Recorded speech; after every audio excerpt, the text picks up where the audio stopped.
অনেকে আছে ক্ষমা করতে চায় না, কঠিন হৃদয়, পাথরের মতো শক্ত হৃদয়, মাফ করতে চায় না কাউকে।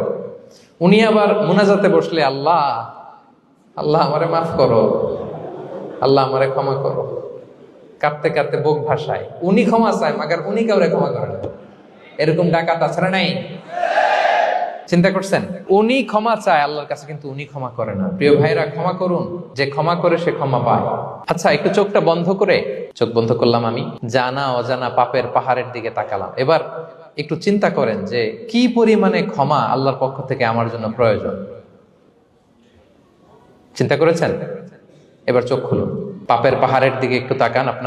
আপনার জানা অজানা যে পাপের পাহাড়, তাকান এবং ভাবুন এগুলোর জন্য কি পরিমাণে ক্ষমা আল্লাহর পক্ষ থেকে আপনার দরকার, প্রয়োজন।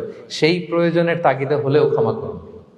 খেয়াল রাখবেন, যে ক্ষমা করে সে ক্ষমা পায়, যে অন্যকে ক্ষমা করে না সে ক্ষমা পায় না। তাহলে আল্লাহর কাছে ক্ষমা চাওয়ার আগে আপনি আপনার পাশের লোকদেরকে ক্ষমা করবেন। পারা যাবে তো ইনশাআল্লাহ? ক্ষমা এটা সবাই করতে পারে না, এটা অনেক বড় মহৎ গুণ। যার হৃদয় বড় সে ক্ষমা করতে পারে।